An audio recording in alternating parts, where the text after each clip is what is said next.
En el año 74 a.C., el profeta Alma dio una declaración contundente a un hombre que no creía en Dios. Dentro de un diálogo que tuvo con el anticristo llamado Corior, declaró que los planetas se movían en su orden regular. En el afán de convencer al incrédulo de que Dios existía, Alma le dijo que una de las señales de la existencia de Dios era la tierra y todo cuanto hay sobre ella, sí, y su movimiento, sí, y también todos los planetas que se mueven en su orden regular testifican que hay un Creador supremo. La anterior declaración está muy clara. Alma utilizó conocimiento astronómico de su época para convencer al incrédulo Corior de que Dios existía y estaba presente en todos lados. De forma colateral, Alma nos deja entrever que los nefitas tenían un conocimiento astronómico bastante adelantado. Lo más sorprendente de la narración es la fecha en que se dio la declaración, 74 años antes de Cristo. El conocimiento de los movimientos de los astros fue muy conocido en Mesoamérica desde el año 2500 a.C. en la época llamada Preclásico. Por ejemplo, los olmecas construyeron estructuras ceremoniales utilizando la astronomía. Los mayas tenían cálculos de los ciclos planetarios, específicamente de Venus. Los teotihuacanos eran expertos en el conocimiento del cielo y las estaciones, pues el trazo de su ciudad fue de norte a sur y su pirámide principal, la del Sol, de este a oeste.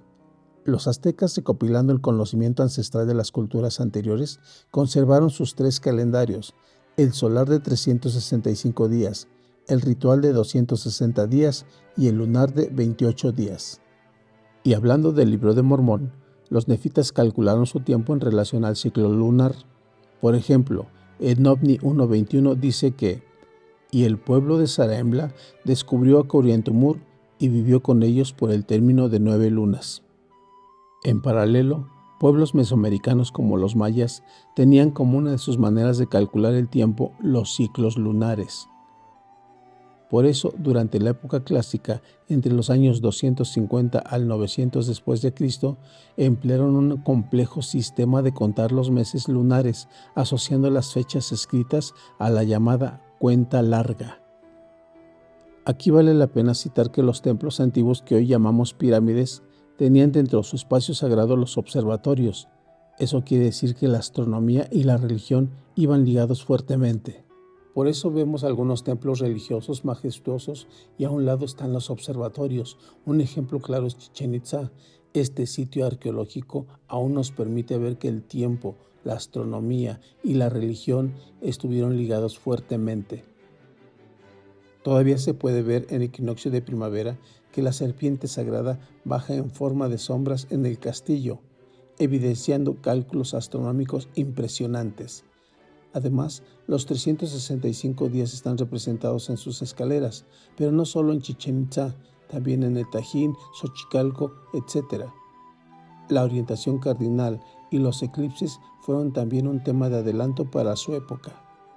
En términos generales, y como arriba mencioné, todas las culturas mesoamericanas tenían conocimientos de astronomía desde el año 2500 a.C. Por otro lado, se menciona que en la historia universal, Nicolás Copérnico dijo que la Tierra giraba alrededor del Sol. Se dice que Galileo Galilei descubrió que Venus y Mercurio se movían alrededor del Sol, y que Kepler investigaba sobre las leyes de los movimientos de los planetas. En tanto esto sucedía en Europa entre 1500 y 1600 después de Cristo, en Mesoamérica desde el año 2500 a.C. ya se tenían conocimientos avanzados de astronomía. Reitero, mientras en Europa se aceptaba sobre el movimiento de los astros, en Mesoamérica los olmecas, mayas y otras culturas antiguas ya sabían del tema, nada más y nada menos con 3000 años de anticipación. Aclarando que en Europa el conocimiento iba y venía desde tiempos tempranos. Alma declaró que los planetas se movían en su orden regular, sugiriendo que los nefitas tenían un conocimiento avanzado de astronomía. Por lo tanto, tenemos una tremenda coincidencia con los pueblos mesoamericanos que en el mismo tiempo también conocían mucho de astronomía, pues registraron en sus códices eclipses, equinoccios y conocimientos de los astros.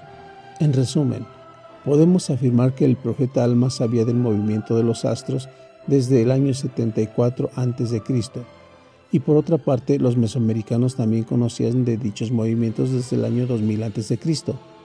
Todo esto quedó evidenciado en las estelas, en los trazos de las ciudades y en los códices prehispánicos que sobrevivieron a la destrucción española. Copérnico, Galileo y Kepler hablaron del movimiento de los planetas desde el 1400 al 1600 después de Cristo, pero los mesoamericanos ya lo sabían mucho tiempo antes. Templo y observatorios, religión y ciencia estuvieron ligados en épocas prehispánicas para complementar las enseñanzas que tenían que ver con el origen del hombre y los principios rectores del mismo. Alma igualmente utilizó los principios eternos junto con los conocimientos de astronomía para tratar de convencer al incrédulo Corior de las grandes obras de Dios. Incluso destacó que los planetas se movían en su orden regular. Al hablar de los movimientos de los planetas en su orden regular, significa que sabían que estos daban vuelta alrededor del Sol y además giraban sobre su mismo eje de rotación.